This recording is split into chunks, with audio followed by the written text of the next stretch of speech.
Commander Cyril flew toward the edge of known space with a small fleet of 20 ships. These were all the vessels the dying galaxy could spare. Behind her, the Hollow continued to consume world after world. She had perhaps weeks before it reached the galactic capital. Her crew was nervous. They were flying toward a species that had every reason to hate them. 200 years ago, the galaxy had voted to cage humanity like dangerous animals. Now, they were coming to beg for help. "Do you think they will attack us?" her navigator asked. Cyril shook her head. "I do not know what to expect. No one has seen a human in 2 centuries. For all we know, they died behind the veil long ago." But she did not believe that. She had studied the old records. She knew what humans were capable of. If any species could survive isolation, it was them. The journey took 3 weeks. Each day brought news of more worlds falling to the Hollow. Each day, Cyril pushed her damaged ship harder. She knew time was running out. Finally, they reached the coordinates where the veil should have been. Cyril ordered her fleet to stop and prepare for anything. She expected to find a massive energy barrier. She expected to find human defense systems pointing weapons at her ships. Instead, she found nothing. The veil was gone, not damaged or weakened, simply gone, as if it had never existed. Beyond where the barrier should have been, there was only empty space. "That is impossible," her science officer said. "The veil was designed to last forever. Nothing could break through it." Cyril stared at the empty void. Unless they broke it from the inside. They flew forward carefully. The first human world they reached was called New Sol. According to old records, it had been home to 3 billion people. When Cyril's ship entered orbit, she saw an empty planet. The cities were still there, but they were abandoned. No lights, no signals, no life. "Where did they go?" her navigator whispered. They checked the next world, and the next, and the next. Every human planet was the same. Empty, abandoned, but not destroyed. The buildings were intact. The infrastructure was whole. It looked like everyone had simply packed up and left. More than that, the planets had been stripped clean. Every factory, every shipyard, every resource depot, all gone. Humanity had taken everything with them. They planned this, Cyril realized. They did not escape in panic. They organized a complete evacuation of their entire civilization. Her crew exchanged worried looks. Moving billions of people across 17 worlds was an enormous task. It would require thousands of ships and decades of preparation. The humans had not just broken free. They had prepared for it long in advance. Cyril ordered the fleet to search for any clue about where humanity had gone. For days, they found nothing. Empty cities, silent space stations, a civilization erased. Then they reached Earth. The human homeworld was beautiful, covered in blue oceans and green forests. But like all the others, it was empty. The great cities stood silent. The famous landmarks were abandoned. 8 billion people had lived here once. Now, there was no one.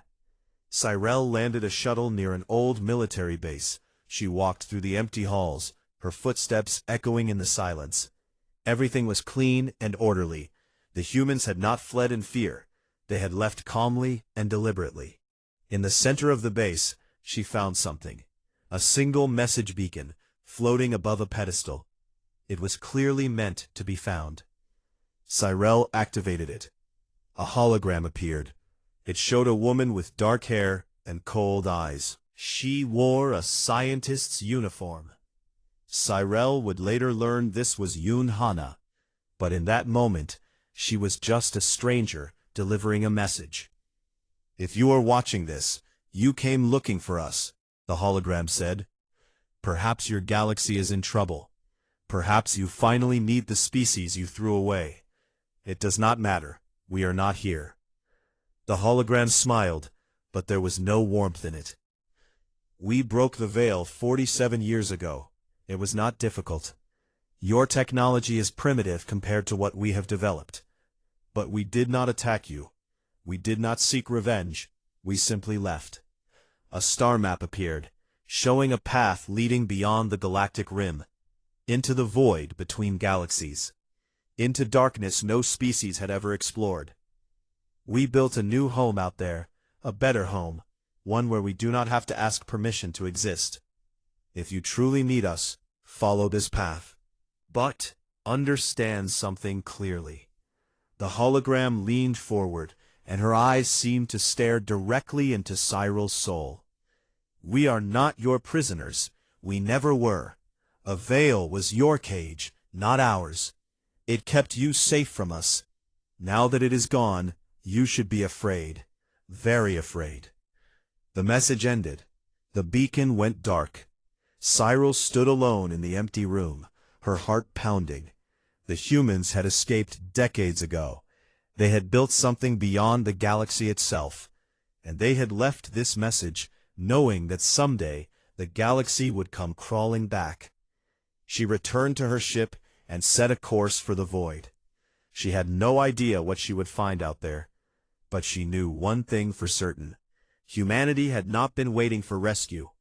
They had been waiting for this moment, and now the galaxy would see what humanity had become. The journey beyond the galactic rim took 2 months. Cyril's small fleet flew through empty void, following the star map from the message beacon.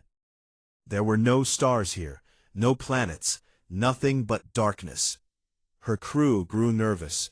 Some wondered if the humans had sent them on a false trail, a final revenge for the exile. Then they saw it. At first, Cyril thought her sensors were broken. The readings made no sense. There was a structure ahead, but it was impossibly large. As they flew closer, the truth became clear. Humanity had built a station the size of a small moon. It hung in the void like a metal planet, covered in lights and towers and docking bays. Around it, thousands of ships moved in perfect formation. Each ship was larger than anything Cyril had ever seen. Her entire fleet could fit inside one of their cargo bays. By the gods, her navigator whispered. What happened to them? In 200 years of isolation, humanity had not simply survived. They had evolved into something beyond imagination. A signal reached her ship. A human voice, calm and professional. Alien vessels, you have entered human dominion space. State your purpose. Cyril responded carefully. I am Commander Cyril of the Thalari. I come seeking help. Our galaxy faces destruction. There was a long pause. Then the voice returned. Dock at Bay 7. The Council will decide whether to see you. They docked their tiny ships inside the massive station. Human guards met them at the airlock. They wore advanced armor and carried weapons Cyril could not identify. Their faces showed no emotion, no hatred, no welcome, just cold observation. They were led through corridors that seemed to go on forever. Everywhere Cyril looked, she saw technology that made her own civilization look primitive. Energy systems that defied physics. Materials that should not exist. 200 years of isolation had not weakened humanity. It had unleashed them. Finally, they reached a large meeting room. 4 humans waited inside. The first was an old man with white hair and sharp eyes. Admiral Kang Do-hyun. He had been young when the exile happened.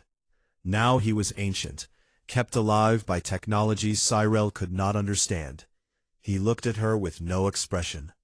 The second was a woman who looked middle-aged, but was actually over 200 years old. Yoon Hana, the scientist from the message beacon. She studied Cyril like a researcher examining an insect. The third was a younger man with a hard face and angry eyes. Captain Park Sun-woo. He had been the boy who watched the veil close around his world. He was now commander of the warship Silent Answer. He made no effort to hide his hatred. The fourth was a calm woman with patient eyes. Choi Min-ji, the diplomat. She was the only one who seemed willing to listen. You have something to say, Do-hyun said. It was not a question. Cyrell explained everything. The hollow, the devastation, the billions dead, the galaxy's desperate situation. She held nothing back, including the fact that she had opposed the exile 2 centuries ago. When she finished, the room was silent. Sunwoo spoke first. His voice was like ice. "Let them burn." "Sunwoo," Minji said quietly. "No." He stood up, his fists clenched. "I was 10 years old when they locked us away. I watched the sky turn dark. I grew up in a cage because these creatures were afraid of us. Now they want our help?" He laughed bitterly. "They can die screaming for all I care." Hana spoke next. Her voice was calm and scientific. "From a practical standpoint, the decision is simple. The hollow poses no threat to us here. It is contained within the galaxy. We could simply wait and let it consume everything, then return and claim the empty space for ourselves." Cyrell felt her blood go cold. They were discussing the death of trillions like it was a minor issue. "Is that what we have become?" Minji asked. She looked at each of her colleagues. "We spent 200 years building this civilization. We conquered the void between galaxies. We extended our lives and expanded our minds. But if we watch innocent beings die when we could help, what does that make us? It makes us exactly what they feared we were." "They feared us for no reason," Sunwoo replied. "We never threatened them. We just existed, and they hated us for it." "That is true," Minji agreed. "But think carefully. If we let them die, we prove them right. We become the monsters they imagined. Is that who we want to be?" The room fell silent again. Do-hyun had not spoken since Cyrell finished her story. He sat with his hands folded, his ancient eyes distant. Finally, he looked up. "I stood before the Galactic Senate 200 years ago," he said slowly. "I told them they would regret their decision. I told them darkness would come. And now it has." He turned to face Cyrell directly. His eyes were hard but not cruel. "I do not forgive what was done to us. Neither does any human. You took everything from us. Our homes, our stars, our place in the universe. You cannot undo that." Cyrell nodded. She did not try to defend her species. "But Minji is right," Do-hyun continued. "We did not survive the silence to become heartless. We did not build this civilization to watch others burn." He stood slowly. "We will help, not because you deserve it, not because we forgive you, but because we choose to be better than what you made us." Sunwoo's face twisted with anger, but he said nothing. Do-hyun looked at him, with something like understanding. "You will lead the fleet, Sunwoo. You have every right to be the one who breaks the silence. But remember who we are. We are human, and humans do not abandon others to die in the dark." Sunwoo stared at the old admiral for a long moment. Then he nodded slowly. "Fine," he said. "We will save them. But they will never forget what they did, and we will never let them forget." Do-hyun turned back to Cyrell. "Return to your galaxy and tell them we are coming. But make something clear. We are not saviors. We are not servants. We are the reckoning they created." Cyrell bowed her head. "I understand." The human dominion was going to war. The human dominion fleet emerged from the void like a storm breaking across the sky. 4,000 warships, each one larger and more powerful than anything the galaxy had ever seen. They crossed the distance from the rim to the core in days, using technology that bent space itself. The surviving alien civilizations watched in shock. They had wondered if humanity still existed. They had debated whether humans would help. Now they had their answer. Captain Park Sun-woo stood on the bridge of his flagship, the Silent Answer. It was the largest warship in the fleet, built specifically for him over the past century. He had trained his entire life for war. He had imagined that war would be against the galaxy that betrayed his people. Instead, He was here to save them. The irony was not lost on him. "Fleet status?" he asked. "All ships ready, Captain. Weapons charged, shields at full power." Sun Wu looked at the tactical display. The hollow had consumed nearly half the galaxy. It was now centered at the galactic core, a mass of darkness larger than entire star systems. The remaining alien civilizations had retreated to a small cluster of worlds, waiting for the end. "Open a channel to all ships," Sun Wu commanded. "This is Captain Park Sun Wu of the Human Dominion. 200 years ago, the galaxy locked us away because they feared what we could do. Today, they will see exactly what that is. We did not come here for forgiveness. We did not come here for thanks.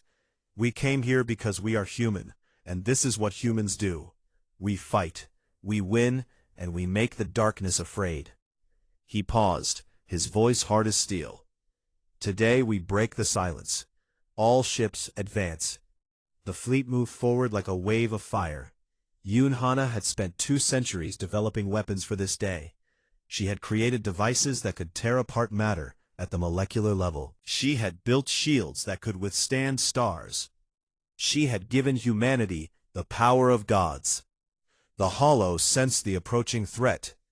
It turned its attention from the remaining alien worlds and focused on the human fleet. Millions of its drones surged forward to meet them. The battle began. Human weapons cut through the darkness like light through shadow. The drones that had destroyed 7,000 alien ships melted under firepower they could not comprehend. The Hollow pushed harder, sending more and more of itself against the human line. It did not matter. Nothing it did could stop the advance. Admiral Do-hyun watched from the command ship, coordinating the entire fleet. He was too old to fight now, but his mind was still sharp. He directed ships with precision, exploiting weaknesses in the enemy formation that no alien tactician could have seen. "Press the advantage," he ordered. "Do not give it time to adapt." The humans pushed deeper and deeper into the Hollow, destroying billions of drones. But the enemy was vast, and it learned quickly. It began to develop counters to human weapons. It started to find weaknesses in human shields.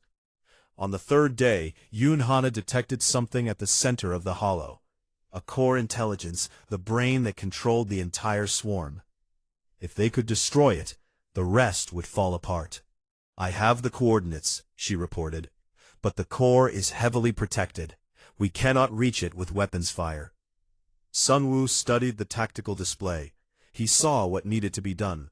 A ship would have to fly directly into the Hollow and detonate its reactor at the core. It was a one-way mission. "I will do it," he said quietly. Minji's voice came through the communication channel. "Sun Wu, there has to be another way." "There is not," he smiled grimly. "I spent my whole life waiting for a chance to make them pay. But this is not about them anymore. This is about proving who we are. Humans do not run. Humans do not hide. Humans do not leave others to die alone in the dark." He looked at the image of the Hollow on his screen. The darkness that had consumed half a galaxy. "This silence is mine to break." The silent answer broke formation and dove into the Hollow. Drones swarmed around it, tearing at its shields. Sun Wu pushed his ship harder, faster, deeper. His crew fought with everything they had, keeping the weapons firing, keeping the engines running. They reached the core. Sun Wu saw it then, the heart of the Hollow, a machine older than the galaxy itself, pulsing with stolen energy from countless consumed worlds. It was vast and terrible and beautiful in its own way. "For everyone who watched the sky go dark," Sun Wu whispered. "For every child who grew up in a cage. For every human who lived in silence." He detonated the reactor. The explosion tore through the core like a sunrise. The chain reaction spread outward, destroying drone after drone. The Hollow screamed, a sound that echoed through space itself. And then, slowly, it began to fall apart. The remaining drones went still. Without the core intelligence to control them, they were nothing but dead metal. The darkness that had threatened to consume everything simply stopped. The battle was over. Humanity had won. But Captain Park Sun-woo was gone. In the aftermath, High Arbiter Velon came before Admiral Do-hyun. The old alien was trembling, his forearms shaking with emotion. He tried to speak, tried to offer thanks, tried to offer reparations. Do-hyun raised a hand to stop him. "We did not come here for your gratitude," he said. "We came because we chose to. That is the only reason. You do not owe us anything, because we do not want anything from you." Velon looked confused. "Then what do you want?" Do-hyun smiled sadly. "We want you to remember. Remember that you abandoned us. Remember that we came back anyway. Remember that one of our best gave his life for beings who would have let him die in a cage." He turned away. "We are returning to our home beyond the rim. Do not follow us. Do not contact us. Do not speak of us as if we are heroes or friends. We are neither. We are simply human. And you will never understand what that means." Choi Min-ji delivered the final message to the Galactic Senate. She stood where Do-hyun had stood 200 years ago, but her words were different. "We saved you because we chose to, not because you deserved it. We lost good people because of that choice. Now we are leaving, and we do not know if we will return." She looked at the assembled delegates. The fear was still in their eyes, but now there was something else. Shame. "When you tell this story to your children, be honest. Tell them you abandoned a species because you were afraid. Tell them that same species came back to save you. And tell them the truth about why they left again." She paused. "It was not because they hated you. It was because you could never be trusted with their friendship. You proved that 200 years ago. We will not give you the chance to prove it again." The human fleet departed. They flew back into the void, back to their home beyond the rim. The galaxy watched them go in silence. High Arbiter Velon lived for another decade. He spent those years writing the true history of humanity's exile and return. He made sure every species knew what had happened. He made sure no one would ever forget. On the last page, he wrote a single sentence. "They came back for us, and we did not deserve it. May our children do better than we did." The galaxy rebuilt itself slowly. New civilizations rose. Old wounds healed, but the memory of humanity remained. They had been abandoned in silence. They had become something magnificent in that silence. And then they had chosen to save the very beings who betrayed them. That was what it meant to be human, and the galaxy would never forget. The Great Hall of the Galactic Senate was filled with beings from 12 different worlds. They had gathered to judge a species that had only walked among the stars for 300 years. That species was humanity. Admiral Kang Do-hyun stood alone in the center of the hall. He wore his uniform with pride, and his face showed no fear. Around him, thousands of alien eyes watched, with emotions he could easily read. Fear, hatred, jealousy. He had seen these looks many times before. High Arbiter Velon rose from his seat. He was tall and thin, with gray skin and 4 arms. His species had ruled the Senate for 10,000 years. His voice echoed through the hall like thunder. "Humanity stands accused of crimes against galactic peace," Velon announced. "Your species expands too fast.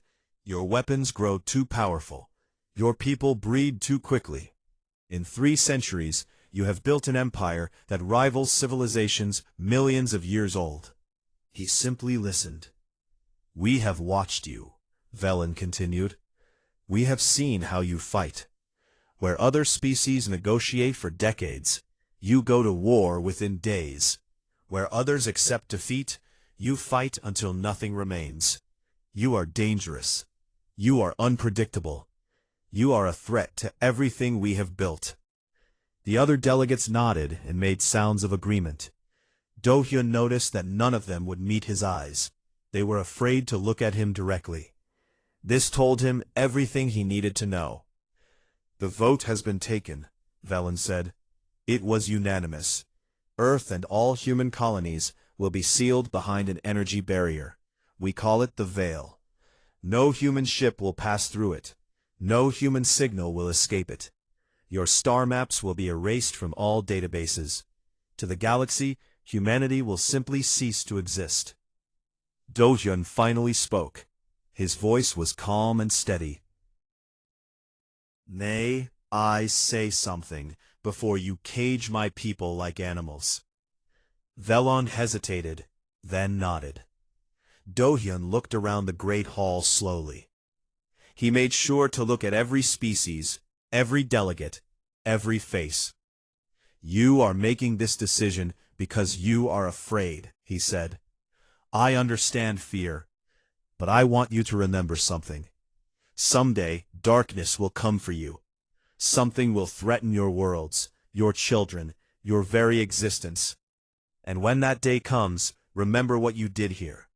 Remember that you chose to face that darkness alone." The hall was silent. "We will not beg," Do-hyun continued. "We will not threaten. We will simply go into the silence you have prepared for us. But know this truth in your hearts. You are not locking us away because we are monsters. You are locking us away because you know that we are better than you. And that terrifies you more than anything else in the universe." He turned and walked out of the hall. No one stopped him. No one spoke. On Earth, people watched the news with anger and sadness. The Veil would activate in 7 days. After that, they would be alone. A young boy named Park Sun-woo stood on a hill near his home in Korea. He was only 10 years old, but he understood what was happening. His father, a ship captain, had explained it to him. "They are afraid of us," his father had said, "so they are putting us in a cage." "But we did nothing wrong," Sun-woo had replied. His father had smiled sadly. Sometimes, being strong is enough of a crime. Now, Sun-woo watched the sky as massive alien ships took position around the solar system. He could see them as tiny dots of light, moving into formation. Soon, the veil would rise, and he would never see the stars beyond it again. His hands formed fists at his sides. He made a promise to himself that day. He would never forget this. He would never forgive.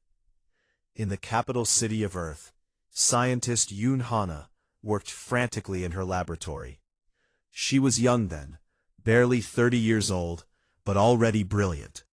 She was trying to find a way to break the veil before it activated. "It is no use," her colleague told her.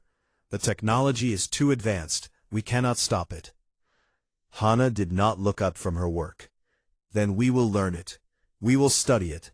And someday we will break it." That could take centuries. Hana finally stopped and turned to face him. Her eyes were cold and determined. "Then it will take centuries. We have nothing but time now." On the last day before the veil activated, Admiral Do-hyun sent a message to the Galactic Senate.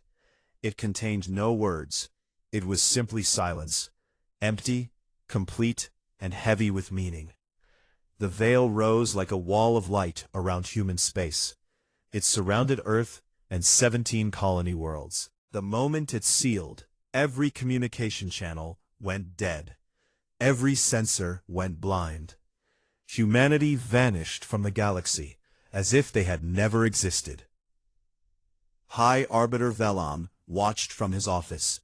He told himself he had done the right thing. He told himself the galaxy was safer now. But deep in his heart, he could not forget the look in Admiral Do-hyun's eyes. It was not the look of a defeated man. It was the look of someone who was waiting. The alien races celebrated that night. They drank and laughed and told themselves that the human threat was over. They erased humanity from their history books. They taught their children that the space behind the veil was empty and always had been. But some remembered. Some knew the truth. Humanity was not dead, and in that silence, they would grow into something the galaxy could not imagine. The cage the aliens had built would become humanity's cocoon. And when humanity finally emerged, the galaxy would learn what true fear really meant. 200 years passed. The galaxy forgot about humanity. The elder races grew comfortable and lazy. Their weapons gathered dust. Their soldiers became ceremonial guards who had never seen real battle. Peace had made them soft. Then the darkness came. It started with strange readings from the galactic core. Scientists detected energy signatures that made no sense. Ships sent to investigate never returned. At first, the Senate ignored the reports. They assumed it was some natural phenomenon, nothing to worry about. They were wrong. Commander Cyril of the Thalari fleet was the first military leader to see the enemy. Her patrol ship was mapping the outer edge of the core when her sensors screamed warnings. Something massive was moving toward them. "What is that?" her navigator whispered. Cyril stared at the screen. The thing emerging from the core was not a ship. It was not a creature. It was something else entirely. A vast cloud of darkness filled with millions of moving parts. It looked like a living machine, constantly shifting and rebuilding itself. "Get us out of here," Cyril ordered. "Now." They barely escaped. As they fled, Cyril watched the thing consume an entire asteroid field. It did not destroy the rocks. It absorbed them, breaking them down into raw materials and adding them to itself. It was growing. The Senate finally took notice when the first colony world went dark. The planet was called Velros, home to 2 billion people. One day it was there, the next day it was gone. Not destroyed, simply consumed. The enemy had no name, so the survivors called it the Hollow. It moved through space like a plague, eating everything in its path. Planets, moons, ships, stations. Nothing was safe. Nothing could stop it. High Arbiter Velon called an emergency meeting of all 12 elder races. For the first time in centuries, they agreed to work together. They gathered the largest fleet in galactic history. 7,000 warships from 7 different species, all united against a common enemy. Commander Cyril was given command of the Allied fleet. She had seen the Hollow up close. She knew what they were facing. But even she was not prepared for what happened next. The battle took place at the Thalari border. Cyril positioned her fleet in a defensive formation and waited. When the Hollow arrived, it was larger than before. Much larger. It had consumed dozens of worlds since Velros. It now stretched across the void like a dark ocean. "All ships, open fire," Cyril commanded. 7,000 warships fired at once. The combined firepower was enough to crack a planet in half. It struck the Hollow and did nothing. The darkness simply absorbed the energy and grew stronger. Then the Hollow attacked. Cyril watched in horror as ships exploded around her. The enemy moved faster than anything she had ever seen. Its weapons cut through shields like they were paper. In minutes, hundreds of ships were gone. In hours, thousands. "We cannot win this," her navigator said, his voice shaking. "We need to retreat." Cyril knew he was right. "All ships, fall back. Fall back, now." But it was too late for most of them. Of the 7,000 ships that entered the battle, only 300 escaped. Cyril's own ship was badly damaged. Half her crew was dead. She had witnessed the greatest military defeat in galactic history. The Hollow continued its advance. Nothing could slow it down. Worlds fell, one after another. The Thalari homeworld, the Vorix colonies, the great trading stations of the Merchant Guild. Each one consumed, added to the ever-growing mass of the enemy. Refugees flooded the inner systems. Billions of beings fled their homes, with nothing but the clothes on their backs. They became homeless wanderers, the last survivors of civilizations millions of years old. The Senate fell into chaos. Delegates screamed at each other, blaming anyone they could. Some demanded more attacks, others wanted to surrender, a few suggested hiding and hoping the Hollow would pass them by. High Arbiter Velon sat alone in his chambers one night. He was very old now, his gray skin wrinkled and his forearms weak. He had ruled the Senate for 2 centuries, ever since he had ordered humanity's exile. Now he watched as everything he had built crumbled to dust. He called up the old star maps, the ones that still showed human space. He stared at the area marked with the veil. He thought about Admiral Dohyun's words. When darkness comes for you, remember you chose to face it alone. Velon closed his eyes. His hands trembled. For the first time in 200 years, he thought about the species he had locked away. Were they still alive behind the veil? Could they help? And even if they could, would they want to? Cyrell appeared on his screen. Her face was tired and scarred from the battle. Arbiter, we need to talk. I know what you are going to say, Velon replied. Then you know I am right. We have tried everything else. There is only one option left. Velon looked at the star map again. The area where humanity used to live seemed to glow in the darkness. Find them, he said quietly. If they still exist, find them, and pray to whatever gods you believe in that they are willing to listen. Cyrell nodded and ended the transmission. She began preparing her mission immediately. She would fly to the edge of the veil and attempt contact with a species the galaxy had abandoned 200 years ago. She did not expect forgiveness. She did not expect help. But she had to try. The galaxy was dying, and humanity might be its only hope.